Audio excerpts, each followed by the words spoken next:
Para entender mejor el caso Odebrecht es necesario explicar por qué se fue la empresa brasileña del país y cómo volvió. Para poder hacerlo, se tuvo que tejer todo un tramado judicial que terminó con glosas de más de 70 millones de dólares y con un juicio penal. Veamos a continuación los hechos. La firma especializada principalmente en el área de ingeniería y construcción fue expulsada en 2008 de Ecuador, luego de 21 años de ofrecer sus servicios en el país. Y les dijimos muy claramente a Odebrecht, señores, ustedes nos arreglan inmediatamente esta presa y esta central. Señores, ustedes se responsabilizan por el lucro cesante. Señores, ustedes devuelven los 20 millones que se les dio de premio por acabar anticipadamente cuando hicieron algo más. Se acaban esas trafasías, esas prácticas corruptas de que se aprueba el proyecto A, nos hacen el proyecto C y al triple del costo. Se acaba esa compra de funcionarios en CRM, CDE, que sabemos que existen y les aprueban todo y son cómplices de estas grandes compañías constructoras, o si no, se van del país. Mediante el decreto 1348, expulsó a la compañía el 23 de septiembre de 2008. La razón principal, los daños ocurridos en la represa San Francisco meses después de su inauguración. Fabricio Correa, ingeniero con experiencia en este tipo de proyectos y hermano del expresidente Correa, explica que los errores en la construcción de San Francisco eran varios. ¿En qué consistían estos daños? ¿Por qué costaban tanto? El primero y más grave, la central San Francisco turbina el agua que ya pasó por las turbinas de Agollán.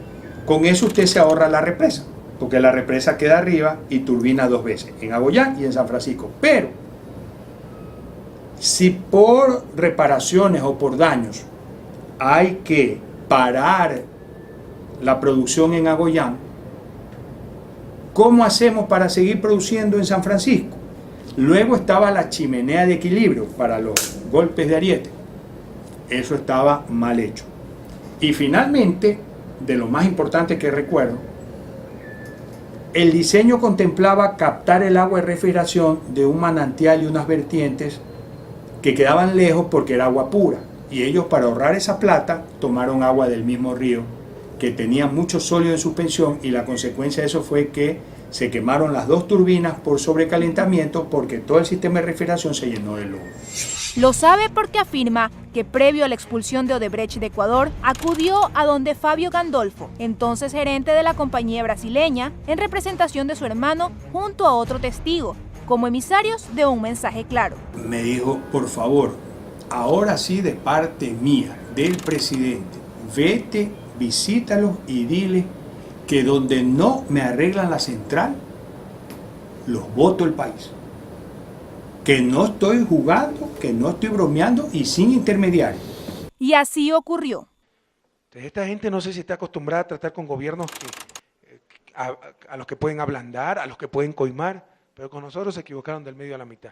La segunda vez que se burlaron del país, ¿no? Firmé el decreto expulsándolo del país, impidiendo que salgan los directivos de Odebrecht y requisando toda la maquinaria para que no se paren las obras.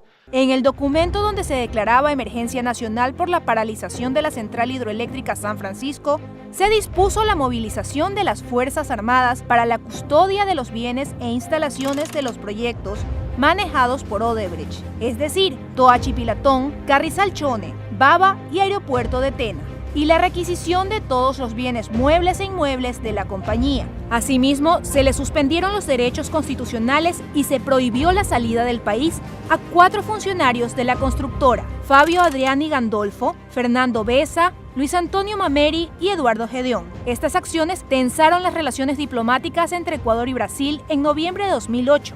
Tanto que el entonces presidente de Brasil, Luis Ignacio da Silva, retiró a su embajador de Quito. Sin embargo, 2 años después, Odebrecht volvió a operar en el país. Pero ¿cómo es que una empresa que fue señalada como irresponsable e ineficiente pudo regresar después de tal escándalo? En su página web, la Procuraduría General del Estado expone, bajo el nombre Caso Hidroeléctrica San Francisco, documentación que permite entender lo que ocurrió. El 28 de mayo de 2010, el gerente general de la empresa pública Hidropastasa, Ciro Morán, solicitó al Procurador General del Estado, Diego García, la autorización para suscribir un convenio transaccional con relación a los conflictos originados 2 años atrás. Es decir, que Hidropastasa y Odebrecht estaban en conversaciones. Al ser consultado al respecto, Morán aclaró que en febrero del 2010, un mes después de que asumió la gerencia, desde el Ministerio de Electricidad y el Ministerio Coordinador de los Sectores Estratégicos le informaron que había una nueva solicitud de Odebrecht para llegar a un acuerdo y que, como ya habían tenido una primera reunión, él se sumó desde la segunda. La primera solicitud que Hidropastasa entregó a Procuraduría fue negada el 8 de julio del 2010, ya que, a su parecer, el documento presentado no constituía propiamente una transacción que pusiera fin a las controversias de las partes. Para aquel entonces, todavía existían barreras para dar una luz verde a la reconciliación entre Odebrecht y el Estado ecuatoriano, 8 grupos de glosas en la Contraloría General del Estado, y las acciones que seguía la Fiscalía y un juzgado penal de Ambato. Sin embargo, entre el 26 de agosto y el 1 de septiembre, Contraloría desvaneció las glosas, cuyo monto total era de más de 71 millones de dólares. Y nuevamente, el 3 de septiembre, Hidropastasa presentó una solicitud a Procuraduría para que autorice el acta de liquidación transaccional. Casi un mes después, el 1 de octubre de 2010, según el oficio 16872, el procurador autorizó la transacción entre Hidropastasa y Odebrecht, bajo las siguientes condiciones: que el consorcio ejecute las reparaciones de su bolsillo, que pague una indemnización de 20 millones de dólares, que asuma la garantía técnica y que no existan glosas pendientes. En este mismo documento se señala que el desistimiento de la acusación particular procede sin perjuicio de la facultad de la Fiscalía para continuar el proceso. Pero el fiscal del distrito de Tungurahua, el 18 de noviembre de 2010, se abstuvo de acusar, y esto fue ratificado por el fiscal provincial de Tungurahua, por lo que el juez primero de garantías penales dictó el sobreseimiento definitivo en el proceso penal por peculado, que se seguía en contra de los personeros de Odebrecht e Hidropastasa. Ya sin obstáculos legales, la empresa brasileña encontró la manera para volver a ofrecer sus servicios al Estado ecuatoriano, donde posteriormente consiguieron nuevos contratos. Si él se hubiera mantenido en la expulsión y no hubiera caído en la presión de Lula ni en el manoseo técnico y legal que hicieron Jorge Glass y el Procurador General del Estado, que permitieron que Odebrecht regrese en el 2010. El procurador Diego García, en una entrevista publicada por Diario El Comercio el pasado 20 de agosto, manifestó que él no se pronunció sobre la salida o retorno de Odebrecht porque no es su competencia, sino que se pronunció sobre un acuerdo transaccional con relación a controversias contractuales específicas. Por esta razón, Artículo 18 solicitó una entrevista al procurador sobre este tema. ¿Por qué autorizó la transacción? ¿Por qué indicó que procede el desistimiento? ¿Y por qué aceptó un pago de 20 millones de dólares como indemnización en lugar de los 71 millones de dólares en glosas que había establecido como perjuicio la Contraloría General del Estado?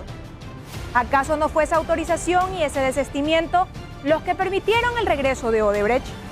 A lo que respondió que la salida o el retorno de Odebrecht no están ligados a un pronunciamiento del Procurador General del Estado por no ser de su competencia. La autorización que la Procuraduría General del Estado dio a Hidropastasa, empresa pública, se refirió únicamente a la transacción de una controversia contractual específica referida a los efectos patrimoniales del incumplimiento de un contrato. Además, que el desistimiento de la acusación particular se dio en el momento en que Hidropastasa llegó a un acuerdo para la reparación de la central hidroeléctrica San Francisco a costa de Odebrecht. Artículo 18 también consultó a Ciro Morán, entonces gerente de Hidropastasa, si sabía que al solucionar las controversias contractuales que había entre Hidropastasa y Odebrecht, se iba a permitir que la empresa brasileña pudiera operar nuevamente en el país, a lo que respondió: Hidropastasa no tenía competencia ni autoridad para poder autorizar o determinar que una empresa pudiera operar o participar como contratista, puesto que esto está relacionado con el cumplimiento de la legislación ecuatoriana para esos temas y bajo el control de otras entidades del Estado. Palabras más, palabras menos. Fue este conjunto de acciones lo que permitió a Odebrecht regresar. Tras el escándalo generado por las delaciones de funcionarios brasileños, la fiscal Diana Salazar formuló preguntas dentro de la instrucción fiscal por asociación ilícita en el caso Odebrecht a varios funcionarios y exfuncionarios.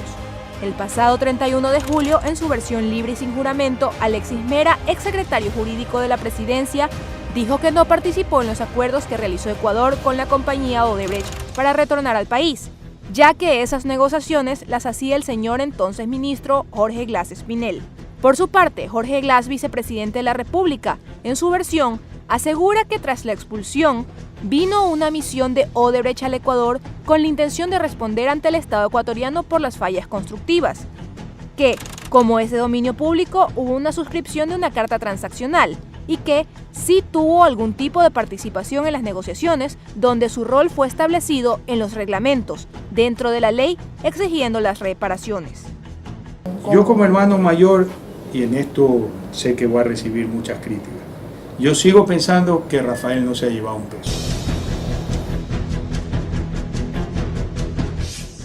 Pero esta telenovela todavía no termina. Y la podrá seguir aquí, en Artículo 18.